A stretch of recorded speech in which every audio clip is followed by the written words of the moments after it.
All right, Pops, GM has an interesting new trick up their sleeve. You want to buy a vehicle from them, from their Buick or GMC line?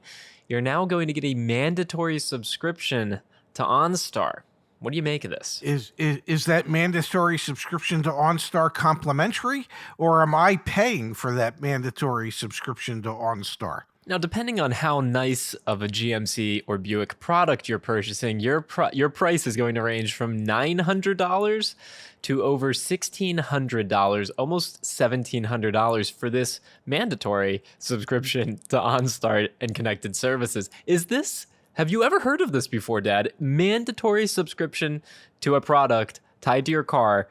Is this just like a revenue ploy for GM? I mean, that's all it can be, right? Well, that's what it sounds like to me. They're forcing you to pay up front for 3 years worth of subscription service that, well, you might not actually want.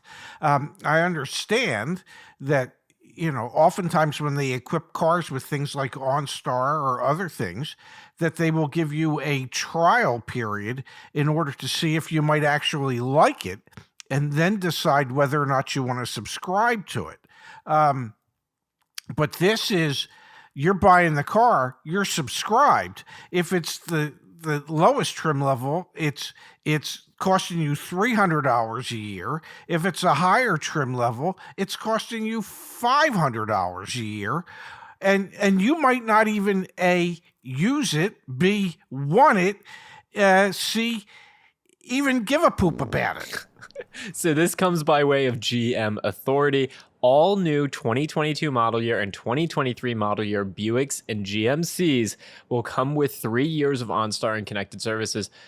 Period. You buy the car, it's coming with it. Like you were mentioning, Dad, prices range from $905 to $1,675. Let's break down a few of the different vehicles and how much it will cost. You buy in a Buick Enclave, $1,500. End of sentence, period. That's what you're going to pay in addition to the price of the vehicle, no matter what. So basically, I'm not real good at math, but you're buying a Buick Enclave and it's costing you approximately $10 a week to have this subscription service that, well, you didn't ask for. Perfect. That's a lot of money.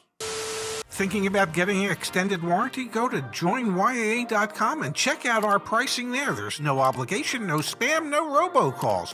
YAA for your extended warranty. Let's be clear, Dad. A GM spokesperson told GM Authority, quote, to enhance our customers' vehicle ownership experience, beginning June 2nd, 2022, new retail Buick and GMC vehicles will include 3 years of OnStar and connected services premium plan. This offering provides our owners with a full suite of OnStar and connected services for 3 years, providing them with more time to enjoy services such as remote key fob, Wi-Fi data, and OnStar safety services. By including this plan as standard equipment on the vehicle, it provides more customer value and a more seamless onboarding experience. I mean, we've made it through one row of what this costs for different vehicles. We'll just put it on the screen or link to this article. Dad, this is such BS. Remember when Toyota accidentally, they said, we're going to start to charge for remote start? And they totally walked that back. That's remote key fob. GM needs to do the same thing. They need to walk this back quickly.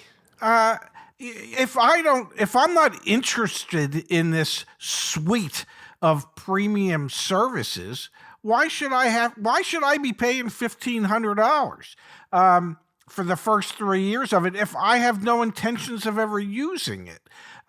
It seems to me, as a consumer, I'm being forced to pay for something that I was never asked whether or not I wanted it.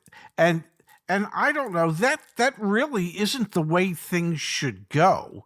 I want to buy a car. I don't want to buy the subscription system or the subscription services. I'm not interested in their Wi-Fi. I'm not interested in any of that. Why do I suddenly now have to pay an extra $1,500 when I purchase this vehicle for things I don't want? I don't get it. Yeah, honestly, this is the type of video that needs to get the attention of folks that work at GM Corporate, because quite frankly, we think this is a huge misstep on their end. And again, we've seen, and this precedent has been set by other automakers. Toyota walked back their remote key fob, having people pay for the remote key fob.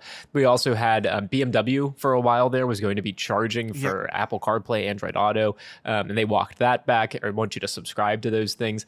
This is a moment in time where automakers are going to try and get away with things that, quite frankly, we don't think they should be able to get away with. You want to charge for it, charge for it. You want to make it mandatory, and it's not part of the MSRP, but it's part of the MSRP. This is the new destination fee, Dad.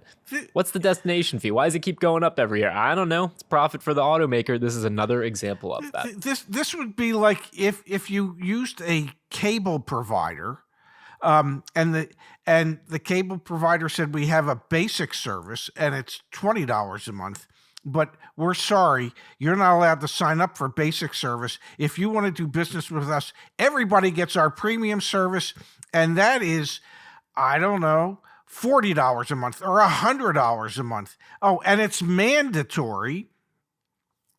That's not consumer choice. You should have a choice, and I guess as a consumer you do have a choice, and the choice would be not to buy a Buick or not to buy a GMC product. That's your choice. And if it were me, I would tell General Motors corporate, go pound sand, go shove it up your big giant corporate entity. I thought you were going to say a different entity, Dad. Yes, I thought so too. This, like I said a moment ago, this is an opportunity for us to kind of push back against these things. This is why when a lot of people get interested in the Tesla model selling direct to consumer, we get a little nervous. Not that there's tons of inefficiencies in the way cars are bought and sold today, and we want to change that. But you put all the power in one automaker's hands, next thing you know, it's just like what Apple did, Dad. Why do you have to pay for the stupid dongle? Why am I buying a $100 dongle? I don't even know what a dongle is. I didn't know I needed a dongle. I don't want a dongle. Do you have a dongle? I don't have a dongle. Well, I do have a dongle, actually, because they made me pay for it. And I have a dongle that came with a pair of Bose headphones. But I was perfectly fine pre-dongle, PD. I never needed a damn dongle. We probably should have cut this video before all the dongle talk. We'll leave it there. We'll give you an update as soon as we hear something in the news. Please tweet at GM. Go, share this video. Let's try and get on their radar. Hey, we're upset about the idea that you're going to make it mandatory to charge us for OnStar. Do a TikTok. Seems like a total misstep. Do a TikTok about this, and let's pressure GM to rethink. Their giant corporation, but let's see if we can get them to rethink the stupidity of what it is they're forcing on customers.